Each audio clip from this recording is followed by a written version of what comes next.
Assalamualaikum warahmatullahi wabarakatuh. Ustadz, apa kabar? Waalaikumsalam warahmatullahi wabarakatuh. Alhamdulillah baik, Mbak Yara. Sudah ada pertanyaan dari sahabat Ahmad yang ada di Kemiri, yang menanyakan kalau waktu sudah mepet iqomah sebaiknya ikut sholat subuh jamaah di masjid atau menjalankan sholat subuh di rumah supaya bisa tetap melaksanakan sholat fajar.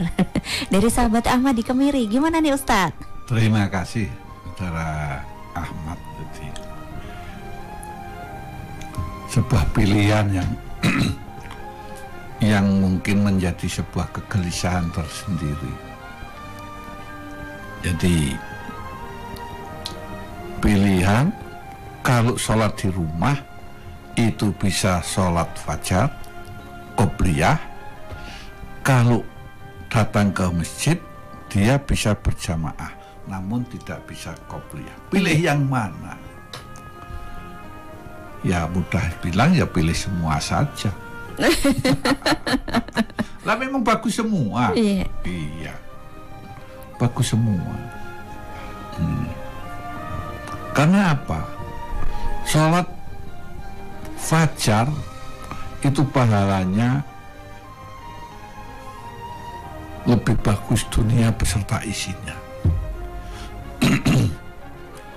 Sementara pahala sholat subuh berjamaah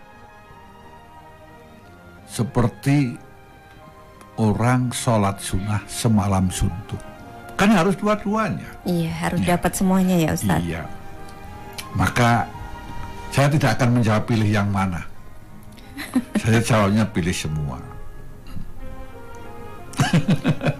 Mudah-mudahan bisa lari cepat ya Ustadz. Maksud saya, jangan sampai hal itu terjadi pada kita. Apalagi sekarang sudah teknologi canggih. Jangan lupa alarmnya. Nah, berkali-kali Ustadz. Iya, itulah yang saya maksudkan. Sehingga waktu subuh dimanfaatkan, jam 3 bangun. Mandi malam, jangan lupa. Dingin nggak Ustadz mandi malam? Mungkin selama 1 minggu dingin. Tapi mohon maaf, airnya bukan air hangat. Bukan air ledeng. Oh. Bukan air toren, tapi air sumur. Kalau air sumur masuk ke toren nggak boleh juga ya Ustadz? Bukan nggak boleh. Kalau yang ke toren itu dingin. Iya betul. Gitu. Tapi kalau air sumur hangat. Iya. Hangat. Saya ngomong karena saya sudah melakukan. Karena kalau tempat Zahra ada torennya Ustadz, walaupun pakai sumur, jadi tetap dingin Ustadz. Bisa diakal. Jadi air yang mau ke toren, pipanya itu dikasih teh. Iya gitu. Ada solusi. Semua ada. Kasih teh itu dimasukkan ke kamar mandi. Di saat mau mandi pakai air sumur, dibuka, dihidupkan mengisi toren, kemudian kita buka yang ada di sumur itu. Iya, semuanya ada solusinya. Ada solusi. Yang penting kita pada niatnya. Kemudian kita tunggu waktu subuh. Begitu masuk waktu subuh, azan, kita sholat qobliyah atau sholat tahiyat. Selesai, terus ke masjid. Syukur masih bisa sholat tahiyatul masjid. Iqomah kita ikut berjamaah. Ini urut-urutannya yang bagus begitu. Jadi kalau orang yang tahu nikmatnya sholat subuh berjamaah, kata Rasulullah, ini dia mesti akan datang walaupun sampai dengan merangkak. Ya karena kita kalau males, ya karena kita tidak tahu, tidak bisa merasakan. Namun bagi orang yang sudah merasakan nikmatnya sholat berjamaah, kalau dia tidak berjamaah, aku yakin merasa ada sesuatu yang merasa hilang, tidak lengkap. Iya. Kita biasa sholat tahajud, kok tidak tahajud, merasa ada sesuatu yang hilang. Kita biasa sholat duha, tidak sholat duha, merasa ada sesuatu yang hilang. Ini. Nah, orang yang bisa merasakan itu sudah menjadikan bahwa sholat yang 5 waktu yang menjadi sholat wajib itu dia kerjakan tidak merasakan melakukan kewajiban, Tapi merasakan sebuah kebutuhan. luar biasa. Kebutuhan. Sehingga dia itu bukan karena melaksanakan kewajiban. Bab kalau kewajiban itu kalau kita langgar kita dosa. Bukan. Tapi kalau aku tidak sholat, aku rugi. Tidak bisa berjumpa dengan Allah. Tidak begitu? bisa bermuhasabah dengan Allah, tidak bisa berdialog dengan Allah. Rugi. Nah, disinilah bagaimana kita ini. Tentunya semua going to proses. Tidak berarti membalik tangan. Ini yang harus dipahami oleh kita semua. Iya, Ustadz. Jadi kalau kita ini merasa wajib, masih merasa wajib, maka mudah kita rasakan kita sekedar hanya menggugurkan kewajiban. Mestinya kita melaksanakan sholat adalah bagaimana agar sholat kita itu diterima. Jangan sampai bilang, yang penting aku sudah sholat, sudah melaksanakan kewajiban, diterima dan tidak urusan Allah. Kacau ini cara berpikir yang demikian ini.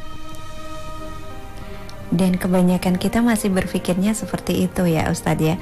Jadi perlu proses lagi untuk berpikirnya lebih jauh lagi. Oke, maka melalui forum ini saya sampaikan, mari kita ini untuk meningkatkan. Nanti kalau sudah nyawa itu pecah dari tubuh kita, kita sudah tidak bisa berbuat apa-apa. Maka mumpung masih kita diberi kesempatan untuk bisa berbuat dengan sebaik-baiknya. Amin. Nah, ini sahabat Ahmad yang ada di Kemiri, mudah-mudahan juga sudah puas dengan jawaban Ustadz. Ada pertanyaan dari Ibu Istiqomah yang ada di Purworejo. Amalan zikir apa yang baik untuk diamalkan setelah sholat subuh sampai menjelang fajar? Monggo Ustadz. Terima kasih Ibu Istiqomah. Amalan apa? Amalan yang kontinu, yang sedikit tapi ajak. Itu aja. Kalau kuatnya hanya surat Ikhlas, Qul huwallahu ahad 1 kali, ya setiap ba'da subuh 1 kali. Kalau itu sudah selesai 1 kali, ya 2 kali. Sederhana saja cara berpikir. Sudah tambah itu nanti sudah ditambah subhanallah, mungkin cukup 1 kali, alhamdulillah 1 kali, Allahu Akbar 1 kali. Nanti kalau sudah itu bisa continue bagus atau sudah merasa kuat menjadi 33 kali. Mungkin sebelumnya sudah kuat ditambah dengan ayat kursi, awal surat Al-Baqarah, surat Ikhlas, lalu Falak bin Nas, lalu Fatihah.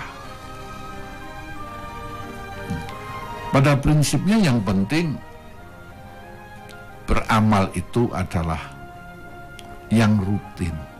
Istiqomah seperti yang bertanya ya Ustaz. Istiqomah seperti yang bertanya. Nah, untuk lebih tepatnya, ini saran. Silahkan datang kepada ulama, pada kiai. Saya mau ngaji wiridan untuk sholat. Iya. Gitu. Kalau membaca buku Boleh Ustadz, maksudnya kan ada kalau di buku itu wirid-wirid sahbit sholat subuh gitu kita amalkan, boleh nggak? Boleh. Cuma itu tidak ada sanatnya, tidak nyambung. Oh, nggih. Terputus. Jadi seperti ilmu nemu. Jadi bahkan yang ekstrim itu orang itu tidak ada gurunya. Yeah. Rasulullah saja itu ada gurunya. Siapa? Malaikat Jibril. Malaikat Jibril dari Allah. Jadi kita tidak bisa merasa pintar, tidak bisa merasa hebat. Maka perlu guru. Ini.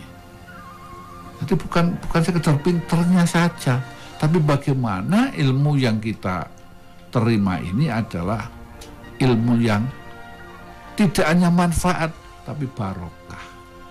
Amin. Nah, sehingga mudah kita jumpai kadang orangnya pinter, ijazahnya tinggi, kok tidak bisa manfaat, mesti ada something wrong di waktu mencari. Sehingga kalau dalam kitab itu tidak ada irsadil ustad, tidak ada pertolongan guru. Maka untuk itu ada alala tanalul ilma illa bisittatin sa'ambika an majmu'a bibayanin binadzakain wa khirsin wa istiqbalin wa bulghadin wa irsadil ustad, pertolongan guru. Itu kalau saya ngaji dulu di pesantren itu hafalan. Iya, nah ini ya untuk Ibu Istiqomah yang ada di Purworejo Kota, jadi bisa nanti berguru kepada ulama ya, untuk mencatat ustadz, kiai yang itulah. Jadi nanti apa minta amalan wiridan. Iya.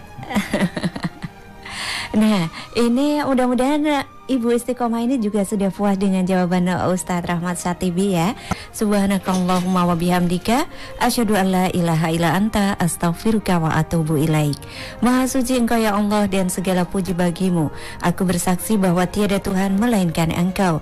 Aku mohon ampun dan bertaubat kepadamu. Wassalamualaikum warahmatullahi wabarakatuh.